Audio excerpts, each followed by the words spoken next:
یا تو وہ اگر پیسے والا ہے تو ٹھیک ہے 4 لاکھ 5 لاکھ دے دے گا، اگر غریب ہے تو کہاں سے دے گا؟ اور نہیں دے گا تو اس کی لڑکی 25 سال کی، 30 سال کی، 35 سال کی ہو رہی ہے، باپ کے پاس جہیز کی ڈیمانڈ پورا کرنے کا انتظام نہیں ہے، تو میرے بھائیوں بتاؤ وہ لڑکی جو 35 سال کی ہو رہی ہے اگر اس کے قدم بھٹک گئے اور اگر وہ غلط راستے پر چلی گئی، اس کا ذمہ دار کون؟ سوچنے کی بات ہے میرے بھائی، ہم سماج کو کہاں لے کے جا رہے ہیں؟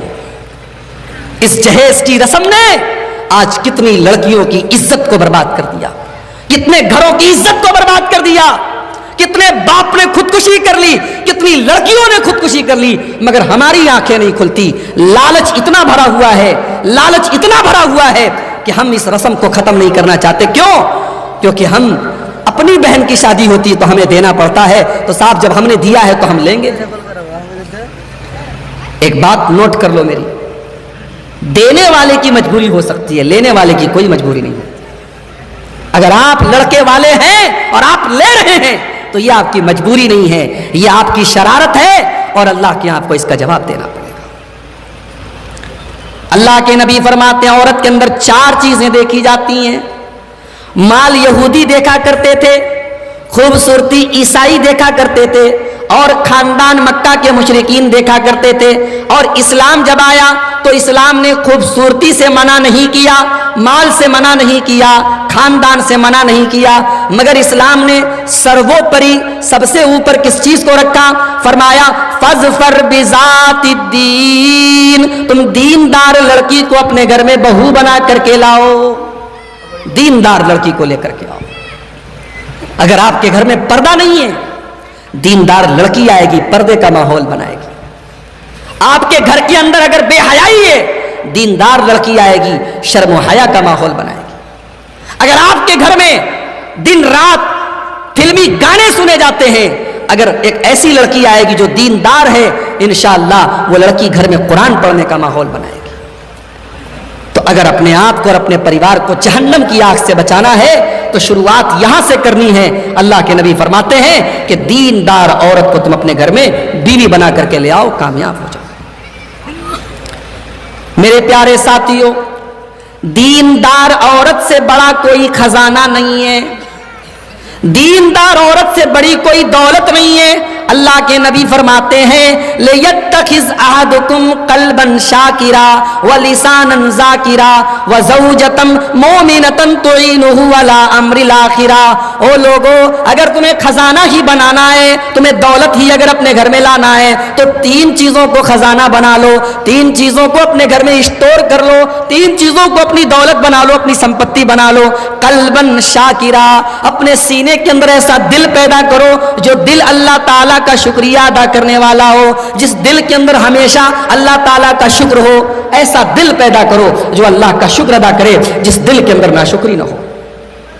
وَلِسَانًا ذَاكِرًا، اور اپنے منہ کے اندر ایسی زبان پیدا کرو جو ہمیشہ اللہ تعالیٰ کا ذکر کرتی رہے، اللہ کو یاد کرتی رہے۔ اور تیسری چیز وَزَوْجَةً مُؤْمِنَةً، ایمان والی نیک اور دیندار عورت کو اپنے گھر میں بیوی بنا کر کے لے آؤ، تُعِينُهُ عَلَىٰ أَمْرِ الْآخِرَةِ۔ یہ جو آج کل لو میرج ہو رہی ہے، پہلے تو بہت کم سنائی دیتا تھا، اب بہت ہو سنائی دے رہا ہے۔ لو میرج جب ہوگی تو ظاہر ہے دیندار عورت تو لو میرج نہیں کرے گی، دیندار عورت لو میرج نہیں کرے گی، دیندار عورت میرج کے بعد لو کرے گی۔ اسلام میں لو میرج نہیں ہے، اسلام میں محبت کر کے شادی کرنا نہیں ہے، اسلام میں شادی کر کے محبت کرنا ہے۔ اسی لیے اللہ نے جب میاں بیوی کے رشتے کا ذکر کیا تو کیا فرمایا؟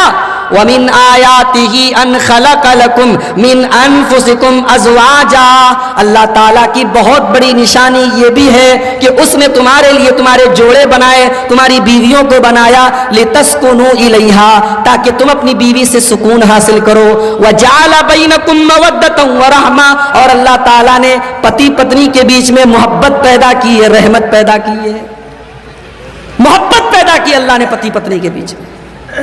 یہاں تو بغیر شادی کے زنا ہو رہا ہے، بدکاری ہو رہی ہے، اور اس کو لب اور پیار کا نام دیا جا رہا ہے. اللہ کی قسم وہ لب نہیں ہے, وہ لشت ہے, وہ پیار نہیں, وہ ہوس ہے. محبت وہ ہوتی ہے جو نکاح کے بندھن میں بندھ کر کے جب عورت آپ کے گھر میں آتی ہے, وہ آپ پر جان چھڑکتی ہے, آپ اس کے اوپر جان چھڑکتے ہیں, اس کو محبت کہتے ہیں. اور وہ محبت موبائل سے نہیں پیدا ہوتی, وہ محبت سوشل میڈیا سے نہیں پیدا ہوتی, وہ محبت اللہ پیدا کرتا ہے. اللہ کہہ رہا ہے ہم نے میاں بیوی کے درمیان محبت پیدا کر دی. اور جانتے ہو میاں بیوی کا رشتہ بڑا پیارا رشتہ ہوتا ہے. اللہ نے فرمایا ہن لباس لکم وانتم لباس لہن. اے مردو تمہاری عورتیں تمہارے لیے لباس ہیں, اور اے عورتوں تم اپنے مردوں کے لیے لباس ہو. مرد عورت کے لیے لباس ہے, عورت مرد کے لیے لباس ہے. لباس کا مطلب کیا ہوا بھائی؟ میں کرتا پائجامہ صدری پہن کے آپ کے سامنے بیٹھا ہوں اس لیے کہ یہ لباس مجھے اچھا لگتا ہے. آپ میں سے بہت سارے نوجوان ٹی شرٹ پہنتے ہیں, جینس کی پینٹ پہنتے ہیں, کیوں؟ کیونکہ وہ لباس اسے اچھا لگتا ہے. اللہ تعالیٰ کیا کہہ رہا ہے؟ مرد عورت کے لیے لباس ہے, عورت مرد کے لیے لباس ہے. یعنی عورت کی زندگی سے, شوہر کی زندگی سے بیوی کو نکال دو تو شوہر کی زندگی بلیک اینڈ وائٹ ہو جائے گی. بیوی کی زندگی سے شوہر کو نکال دو تو بیوی کی زندگی بلیک اینڈ وائٹ ہو جائے گی. شوہر سے بیوی کی زندگی میں کلر آتا ہے اور بیوی سے شوہر کی زندگی میں کلر آتا ہے. دونوں ایک دوسرے کا لباس ہیں. اور لباس کا ایک کام اور بھی ہے میرے بھائی. گرمی کا موسم ہے, میں کاٹن کا کپڑا پہن کے آیا. سردی کا موسم ہوتا میں اونی کپڑا پہن کے آتا. موسم کے حساب سے ہم کپڑا پہنتے ہیں. ہمیں کپڑا اور لباس موسم کے اثر سے بچاتا ہے, موسم کے نقصان سے بچاتا ہے. اب قرآن کی اس آیت پر ذرا غور کرو. ہن لباس لکم وانتم لباس لہن. مردوں کے لیے عورتیں لباس ہیں اور عورتیں مردوں کے لیے لباس ہیں. یعنی زمانے کی گندی نظروں سے بیوی کو شوہر بچاتا ہے, اور شوہر جب گھر کے باہر بے حیا لڑکیوں کو دیکھتا ہے اور جب گھر میں بیوی کے پاس آتا ہے اسے سکون مل جاتا ہے, اس کے دل کی بے چینی ختم ہو جاتی ہے. شوہر بیوی کو بچاتا ہے, بیوی شوہر کو بچاتی ہے. تو شادی کی بنیاد جہیز پر مت کرو میرے بھائی, شادی کی بنیاد دینداری پر کرو, اور شادی صحیح ٹائم پر کرو. لڑکا 20 سال کا ہو گیا, لڑکی 18 سال کی ہو گئی, شادی کر دو. ہمارے یہاں یہ ہوتا ہے پہلے نوکری مل جائے. کتنے لڑکے 30 سال کے ہو گئے, نوکری نہیں مل رہی ہے, تو کیا شادی نہیں کرو گے؟ بھائی مجھے بھوک لگی ہے, مجھے کھانا چاہیے. رات کو 10 بجے میں نے کھانا مانگا, کھانا نہیں ملا. 11 بج گئے, 12 بج گئے, رات کے 1 بج گئے, اور آپ آ کر کے مجھے تسلی دے رہے صاحب سو جائیے, صبح آپ کو کھانا دیں گے. تو صبح تک تو میری حالت خراب ہو جائے گی. انسان کو ٹائم پر کھانا نہ ملے انسان کا بدن کمزور ہو جاتا ہے. انسان کو اگر پیاس لگے اور پانی نہ ملے انسان تڑپنے لگتا ہے. میرے بھائیوں, لڑکا جوان ہو گیا, لڑکی جوان ہو گئی, اللہ نے جسم کے کچھ تقاضے بنائے ہیں, اللہ نے جسم کی کچھ ضرورت بنائی ہے. مرد کو عورت کی ضرورت ہے, عورت کو مرد کی ضرورت ہے. آپ تقریر کر دینے سے, جلسہ کر دینے سے مرد کی ضرورت پوری ہونے والی نہیں ہے, عورت کی ضرورت پوری ہونے والی نہیں ہے. شادی کا علاج صرف اور صرف شادی ہے. اس لیے صحیح عمر پر آپ لڑکے لڑکیوں کی شادی کیجئے, بہت ساری برائیوں سے سماج پاک ہو جائے. آج شادی کرنے میں 1000 بار سوچنا پڑتا ہے. ہم نے شادی کو اتنا مہنگا بنا دیا, اتنا مشکل بنا دیا کہ شادی کرنے کے پہلے لڑکا اور لڑکی کے ماں باپ کو سوچنا پڑتا ہے, اور زنا کرنا اتنا آسان بن چکا ہے کہ چند روپیوں میں آج بند کمروں میں زنا ہو جاتا ہے. میرے پیارے ساتھیوں, ہمیں نکاح کو آسان بنانا ہوگا, اور اسی لیے اللہ کے نبی فرماتے ہیں اذا خطب الیکم ممن ترضون دینہ وخلقہ فزوجوا. جب تمہارے لڑکا یا لڑکی کے لیے دیندار رشتہ مل جائے, اچھا رشتہ مل جائے, تو جلدی سے تم شادی کر دو.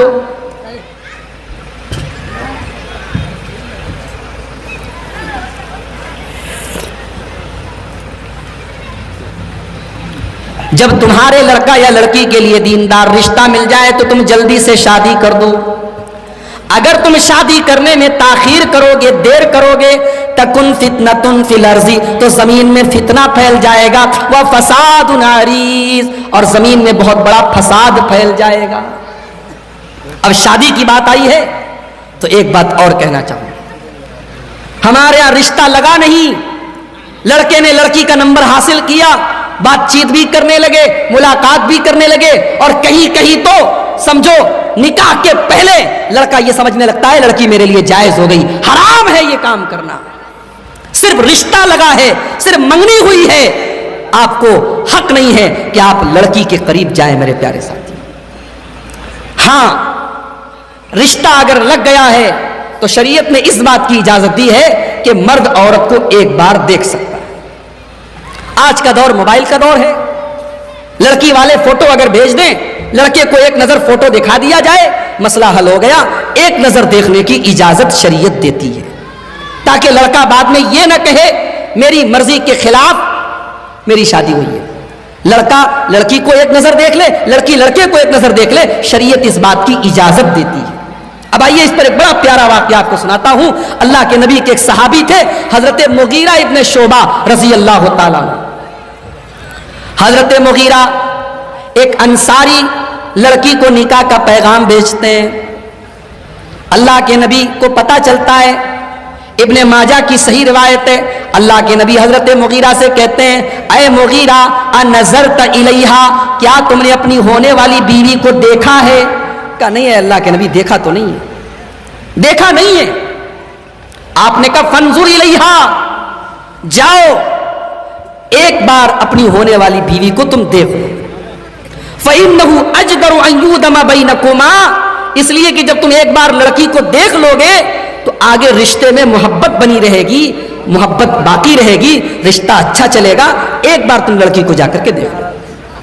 اب بہت غور سے سنیے گا, بہت بڑی اور بڑی اہم بات آپ کو بتانے جا رہا ہوں. شیرشاہ وادی قوم کے بیچ میں بیٹھا ہوں, بڑی پوائنٹ کی بات آپ کو بتانے جا رہا ہوں. ہمارے اس علاقے میں, سیمانچل کے اس علاقے میں ہمیں ایک چیز بہت کھلتی ہے میرے بھائیوں, اور بہت تکلیف بھی ہوتی ہے ہمیں اس بات پر کہ ہمارے یہاں پردہ تو ہے, میں یہ تو نہیں کہتا پردہ نہیں ہے, لیکن پردہ جتنا ہونا چاہیے اتنا پردہ نہیں ہے. مسلمان گھر کی لڑکی کالج جا رہی ہے, گلے پر گریبان پر اس نے ایک دوپٹہ ڈالا ہے, جوان لڑکی ہے اور کالج جا رہی ہے, اور کسی کو کوئی فرق نہیں پڑتا. لوگ کہتے ہیں ہمارے یہاں چلتا ہے, کوئی مسئلہ نہیں ہے. وہاں کرناٹک میں ہماری بہنیں مکمل پردے میں اور مکمل نقاب میں کالج جاتی تھیں, اور آج جب ہائی کورٹ کا فیصلہ آ گیا, کتنی ہماری بہنوں نے اپنے پورے کیریئر کو داؤ پہ لگا دیا. وہ بیچاری ایگزام میں گئی, اور ایگزام میں جب وہ ایگزامینیشن ہال میں جب جانے لگی, اور وہاں پر کالج کی طرف سے جب منع کر دیا گیا کہ آپ کو اپنا برقع اتارنا پڑے گا, آپ کو اپنا حجاب اتارنا پڑے گا, ان بہنوں نے ہماری, اللہ ان کی مدد کرے, اللہ ان کی مدد کرے میرے بھائیوں, اپنی پوری زندگی کو داؤ پر لگا دیا. انہوں نے کہا نہیں, ہم حجاب تو نہیں اتاریں گے, ہم نقاب تو نہیں اتاریں گے, ٹھیک ہے تم ہمیں ایگزام نہیں دینے دیتے, ہم ایگزام نہیں دیں گے, ہم ایگزام کو قربان کرتے ہیں, ہم ڈگری کو قربان کرتے ہیں, ہم پڑھائی کو قربان کرتے ہیں, مگر ہم حجاب کو قربان نہیں کریں گے. ایک طرف ہماری وہ بہنیں اور ایک طرف ہمارا ماحول ایسا ہے. جوان لڑکیاں ہیں, گھر کے اندر کیسے رہتی ہے میں نہیں جانتا. میں تو جلسے کے موقع پر آپ کے بیچ میں آتا ہوں, میں دیکھتا ہوں عورتوں کے پنڈال سے لڑکیاں نکل رہی ہیں, جوان لڑکیاں ہیں اور بے پردہ نکل رہی ہیں, اپنی ماں کے ساتھ بے پردہ جا رہی ہیں. اور حیرت تو تب ہوتی ہے جب 60 سال کی اور 70 سال کی بوڑھی عورت, وہ تو چادر میں اور نقاب میں اور حجاب میں ہے, اور 20 سال کی جو جوان لڑکی ہے جس کو زیادہ پردہ کرنا چاہیے, وہ بغیر پردے کے جا رہی ہے. صحابہ کے دور کا پردہ کیسا تھا, ذرا اس واقعے سے آپ اندازہ لگائیے. حضرت مغیرہ کہتے ہیں کہ اللہ کے نبی نے مجھ کو اجازت دے دی کہ میں اس انصاری لڑکی کو ایک نظر دیکھ لوں. حضرت مغیرہ اس لڑکی کے گھر پہنچے, لڑکی کے باپ سے ملے, رشتہ طے ہو چکا ہے, حضرت مغیرہ ہونے والے داماد ہیں. حضرت مغیرہ نے کہا مجھے اللہ کے نبی نے بھیجا ہے, میں آپ کی بیٹی کو ایک بار دیکھنا چاہتا ہوں. حدیث کے الفاظ ہیں فَكَأَنَّهُمَا كَرِهَا ذَلِكَ. لڑکی کے ماں باپ کو یہ بات بہت بری لگی, حالانکہ جو دیکھنے آیا ہے وہ کوئی غیر نہیں ہے, وہ اسی لڑکی کا ہونے والا شوہر ہے, اور رشتہ ڈن ہو چکا ہے, رشتہ پکا ہو چکا ہے. لیکن میرے پیارے ساتھیوں, اس دور میں اور اس ماحول میں یہ بھی بہت بڑی بات تھی کہ ابھی نکاح نہیں ہوا ہے, ابھی شادی نہیں ہوئی ہے, یہ ہمارا ہونے والا داماد ہے, ابھی داماد ہوا نہیں ہے, یہ ہماری لڑکی کو کیسے دیکھ سکتا ہے. غور کرو وہ سوسائٹی کیسی تھی, وہ سماج کیسا تھا, اور آج ہمارا سماج کیسا ہے کہ لڑکی کے ماں باپ کو یہ بات بری لگی کہ صاحب نہیں, ہم اجازت نہیں دے سکتے کہ ابھی نکاح ہوا نہیں ہے, ابھی شادی ہوئی نہیں ہے, اور آپ ہماری بیٹی کو دیکھنے کی بات کر رہے ہیں. حدیث کے الفاظ ہیں, لڑکی اندر پردے میں سے کہتی ہے کہ اگر یہ اللہ کے رسول کا حکم ہے, میری مائیں بہنیں غور سے سنیں, لڑکی اندر پردے سے کہتی ہے اگر یہ اللہ کے رسول کا حکم ہے تو پھر مجھے کوئی اعتراض نہیں ہے, تم مجھے ایک نظر دیکھو, میں پرمیشن دیتی ہوں, میرے ماں باپ تیار نہیں ہیں لیکن چونکہ اللہ کے رسول کا حکم ہے میں پرمیشن دیتی ہوں, تم مجھے ایک نظر دیکھ لو. لیکن ہاں اگر یہ اللہ کے رسول کا حکم نہیں ہے اور تم جھوٹ بول رہے ہو اور صرف تم مجھے دیکھنے کے لیے آئے ہو تو اقسم باللہ علیک, میں اللہ کا واسطہ دیتی ہوں کہ تم ایسا کام مت کرو. حضرت مغیرہ کہتے ہیں میں نے کہا کہ نہیں, میں اپنی طرف سے نہیں آیا ہوں, مجھے اللہ کے رسول نے بھیجا ہے. اس کے بعد میں نے لڑکی کو دیکھا, رشتہ پسند آیا اور ہماری شادی ہو گئی اور ہم بہت محبت سے رہنے لگے. تو شادی کے پہلے لڑکا اور لڑکی ایک دوسرے کو دیکھ سکتے ہیں, اور جو مہر کی رقم ہے وہ لڑکے کی کمائی سے ہونی چاہیے. یہ بھک منگا پن ختم کرو کہ جہیز کی ڈیمانڈ کرتے ہو اور پھر اسی رقم سے آپ مہر تک کو آپ ادا کرتے ہیں. یہ طریقہ بالکل غلط ہے. آپ اپنے کٹیہار کے بڑے بڑے علماء سے پوچھ لیں, یہ طریقہ بالکل غلط ہے. اسلام میں اس کی گنجائش نہیں ہے کہ آپ لڑکی کے باپ سے رقم لے کر کے اس سے آپ مہر ادا کریں. تو آپ اپنے گھر والوں کو اگر جہنم کی آگ سے بچانا چاہتے ہیں تو میرے بھائیوں اس کی شروعات تو آپ کو اس سے کرنی پڑے گی کہ گھر میں نیک عورت کو آپ کو بیوی اور بہو بنا کر کے لانا پڑے گا.